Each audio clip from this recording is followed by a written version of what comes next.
आधुनिक भारत का इतिहास। 39 नंबर। उत्तरकालीन मुगल सम्राट। उत्तराधिकार युद्ध में गुरु गोविंद सिंह ने बहादुर शाह का साथ दिया था। उत्तराधिकार युद्ध में गुरु गोविंद सिंह ने किसका साथ दिया था? बहादुर शाह का साथ दिया था। मुगलों से स्वतंत्र होने वाले राज्य एवं उनके संस्थापक कौन कौन से थे उनको देखते हैं। तो अवध, हैदराबाद, रुहेलखंड, बंगाल, कर्नाटक और भरतपुर, ये 6 राज्य जो है मुगलों से स्वतंत्र अपने को घोषित किए थे। उनके जो संस्थापक हैं उनको देखते हैं। तो अवध का संस्थापक शहादत खां था। हैदराबाद का संस्थापक चिनकिलिच खां या निजामुल मुल्क आसफ जाह था। और रुहेलखंड का था वीर दाऊद एवं अली मोहम्मद। बंगाल का था मुर्शिद कुली खां। और कर्नाटक का सादुतुल्ला खां। और भरतपुर का चूरामन एवं बदन सिंह। तो एक बार और देखते हैं। 6 राज्य थे स्वतंत्र होने वाले: अवध, हैदराबाद, रुहेलखंड, बंगाल, कर्नाटक, भरतपुर। अवध का संस्थापक शहादत खां था। हैदराबाद का चिनकिलिच खां, इसी का नाम निजामुल मुल्क या आसफ जाह था। तीसरा है रुहेलखंड, इसके संस्थापक थे वीर दाऊद एवं अली मोहम्मद। चौथा है बंगाल, इसके संस्थापक मुर्शिद कुली खां। 5वां है कर्नाटक, इसके है सादुतुल्ला खां। और 6वां है भरतपुर, इसके संस्थापक है चूरामन एवं बदन सिंह। तो मुगल सम्राट मोहम्मद शाह ने शहादत खां को बुरहान उल मुल्क की उपाधि दी थी। जो मुगल सम्राट था मोहम्मद शाह, उसने शहादत खां को, जो अवध का संस्थापक था शहादत खां, उसको क्या किया था? बुरहान उल मुल्क की उपाधि दिया था। शहादत खां का असली नाम मीर मोहम्मद अमीन था। ये जो अवध का संस्थापक था शहादत खां, इसका असली नाम क्या था? इसका असली नाम मीर मोहम्मद अमीन था। और किसने इसको बुरहान उल मुल्क की उपाधि दी थी? तो मुगल सम्राट मोहम्मद शाह ने। मोहम्मद शाह ने शहादत खां को बुरहान उल मुल्क की उपाधि दिया था। शहादत खां का असली नाम मीर मोहम्मद अमीन था।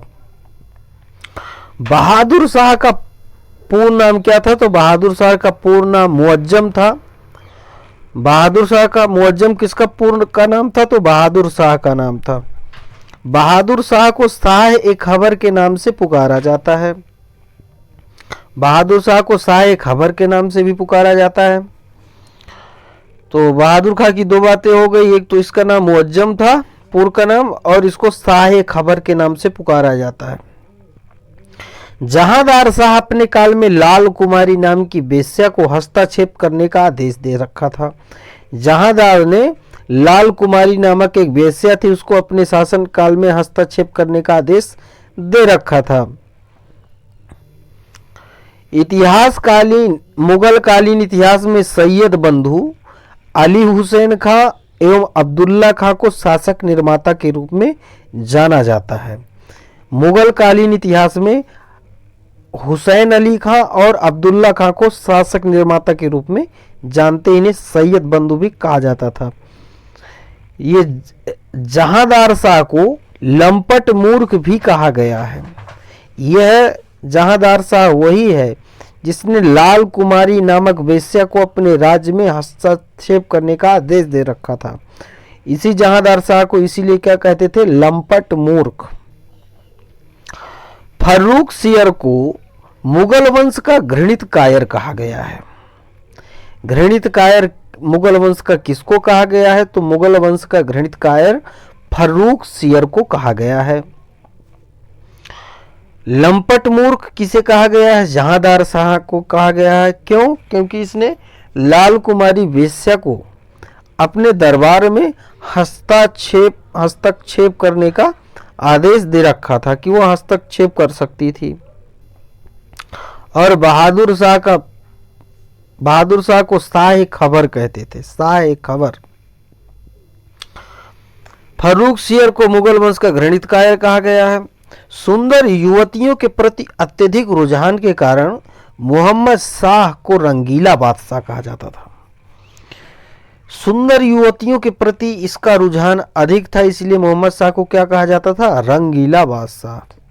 तो किस मुगल बादशाह को रंगीला बादशाह कहा गया? तो मोहम्मद शाह को रंगीला बादशाह क्यों कहा गया?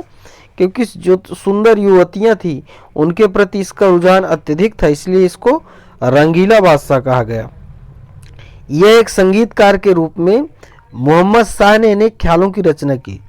मोहम्मद शाह जो था ये एक संगीतकार भी था और इसने अनेक संगीत की ख्यालों की रचना किया था। तो इसकी बातें दो हो गई। इसको जो है रंगीला बादशाह कहा जाता था और इसने जो है ख्यालों की रचना की थी। ठीक। मोहम्मद शाह। तुरानी सैनिक हैदर बेग ने 9 अक्टूबर 1720 ईस्वी को सैयद बंधु हुसैन अली खां की हत्या कर दी थी। मुगल दरबार में 2 सैयद बंधु रहते थे, एक हुसैन अली खां, दूसरा अब्दुल्ला खां। तो जो हुसैन अली खां था तो उसकी 9 अक्टूबर 1720 ईस्वी को हैदर बेग ने हत्या कर दी। ये एक तुरानी सैनिक था हैदर बेग। 9 अक्टूबर 1720 ईस्वी में जो हुसैन अली खां एक सैयद बंधु थे उसकी इसने क्या कर दिया? हत्या कर दी थी।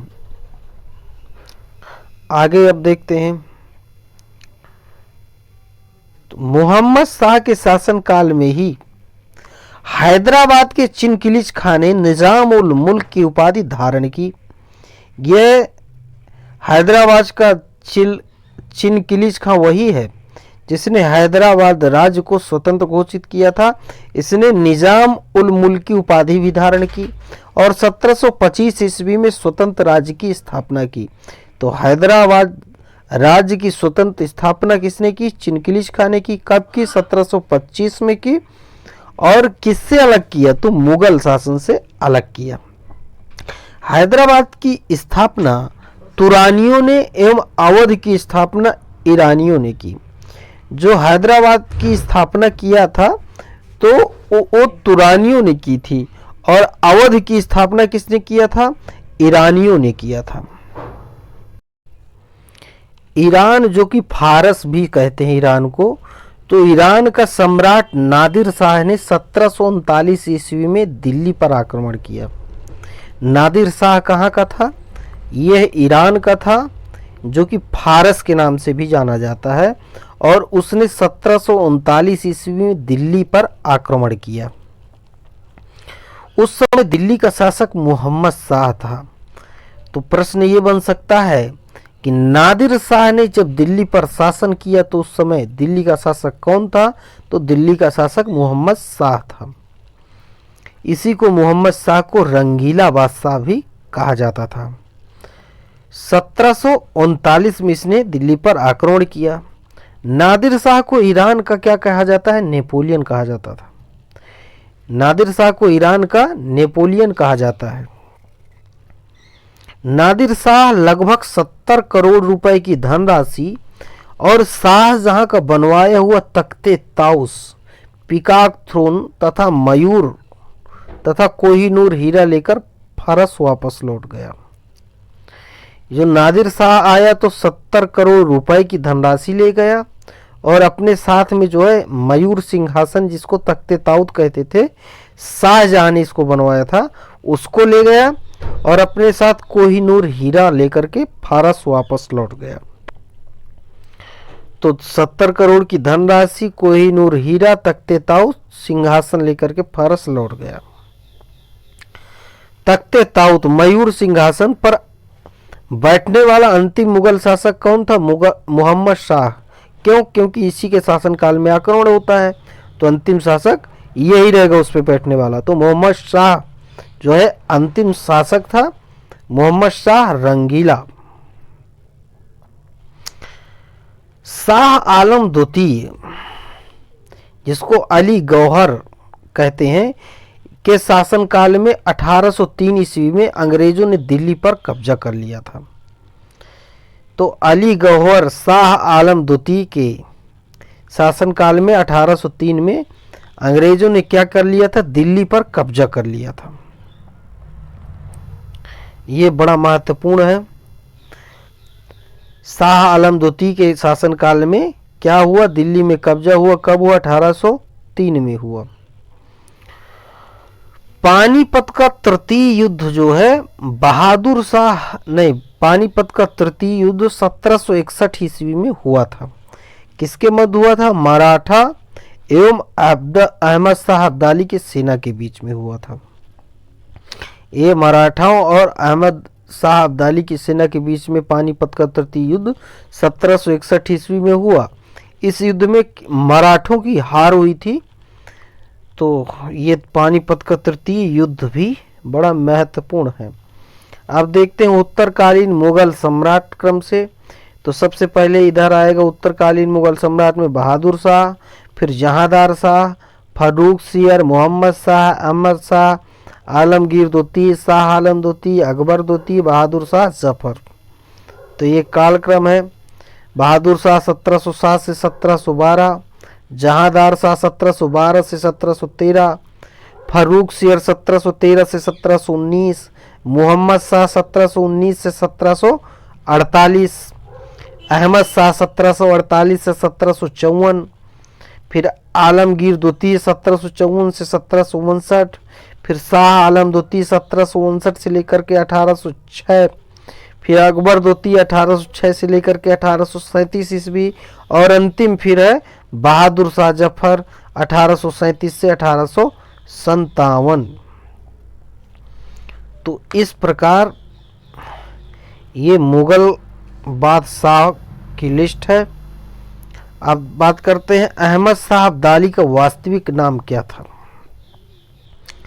तो इसका नाम था अहमद खां। इसने 8 बार भारत पर आक्रमण किया।